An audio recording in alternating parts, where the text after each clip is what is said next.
Donc bonjour à toutes et à tous et bienvenue dans ce nouveau vlog cinématographique. Aujourd'hui, en ce 16 juillet 2025, je sors actuellement d'une séance de cinéma cinématographique où j'ai visionné sûrement l'un des meilleurs films de l'année. Une sorte de pur chef-d'œuvre contemporain des époques contemporaines d'aujourd'hui, de nos jours, réalisé par Camille Delamarre. Quant au rôle principal, il est interprété par Kev Adams. Putain! Donc, en effet, ce film avait été annoncé il y a quelques temps déjà pour sortir en salle. Et l'acteur de Kev Adams, c'est un acteur qui me plaît énormément. Du coup, évidemment, je m'y suis intéressé. Et que dire? Nous sommes là face à ce genre de pépites cinématographiques qui nous font comprendre pourquoi est-ce qu'on apprécie tant le cinéma. C'est une sorte de chef-d'œuvre, d'intensité et d'émotion. J'ai vraiment été transcendé. Oui, j'ai été transcendé par cette œuvre, du début à la fin. Déjà, nous avons une mise en scène absolument exceptionnelle. Oui, exceptionnelle, qui nous fait ressentir pleinement toutes les émotions ressenties par les personnages de ce film cinématographique sorti en 2025, nommé Certains l'aiment chauve. Oui, une histoire prenante, qui parle de l'acceptation de soi d'une manière extrêmement originale et inventive, comme on n'en a jamais vu. Un acting et des prestations bouleversantes qui m'ont chamboulé au plus profond de mon cœur. Au plus profond de mon cœur. Donc oui, effectivement, Certains l'aiment chauve est plus qu'un film. C'est plus qu'une œuvre d'art. C'est une sorte de transcendance interdimensionnelle qui nous fait passer par toutes les émotions, par toutes les phases de l'espèce humaine, et je pense que l'on est là face à l'absolutantisme de ce que l'humain n'a jamais réussi à faire. On est là face à l'une des plus grandes créations de l'être humain. Nous sommes ici face à une révolution, une vraie révolution.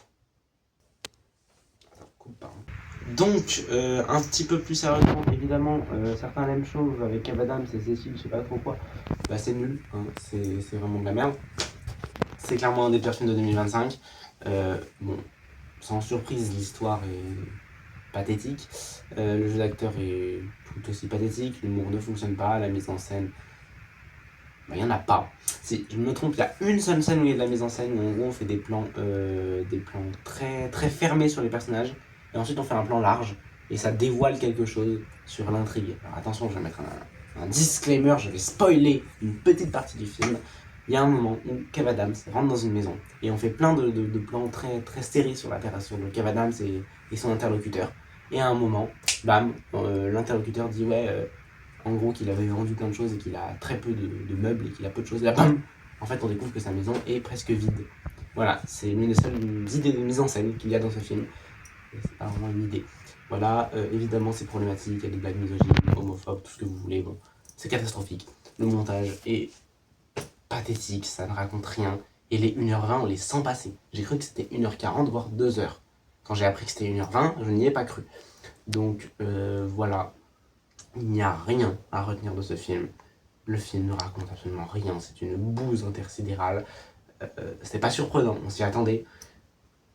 Mais là, c'était affligeant. Dans la salle, il n'y avait que des vieux. Il faut savoir que dans certains cinémas, les places sont gratuites pour les chauves. Voilà, on n'a pas eu de chauves, mais on a eu des vieux, plein de vieux, qui étaient morts de rire durant toute la séance. Voilà. Donc ça plaît à certains publics, mais ce n'est pas mon cas malheureusement. Voilà. Donc, je vous recommande de ne surtout pas aller voir ce film. C'est l'un des films qu'il faut le plus éviter de cette année 2025. Une catastrophe, voilà, une catastrophe comme c'était prévu. Voilà. Ne financez pas Kev Adams, ne financez pas Certains l'aiment chauve. Allez plutôt voir Superman, directement au cinéma, réalisé par James Gunn, 28 ans plus tard, ou tout un tas d'autres films vraiment très très cool. Voilà, il y a aussi Life of Chuck qui est pas trop mal, enfin qui est pas trop mal, qui est très bon d'ailleurs. Donc vraiment, bah, je vous conseille plutôt d'aller voir ça, que d'aller voir Kev Adams. Voilà, si vraiment vous avez un pass cinéma et que vous voulez contempler le désastre, sinon ne mettez pas un seul centime dans cette œuvre de Kev Adams. Voilà, c'est une vidéo vraiment très courte, mais j'espère que ça vous plaira. J'avais vraiment le besoin vital et émotionnel de parler de ce film, d'exprimer mon ressenti. Bah c'est fait. Voilà. Bisous, bisous. N'allez pas voir Kev Adams. Bisous.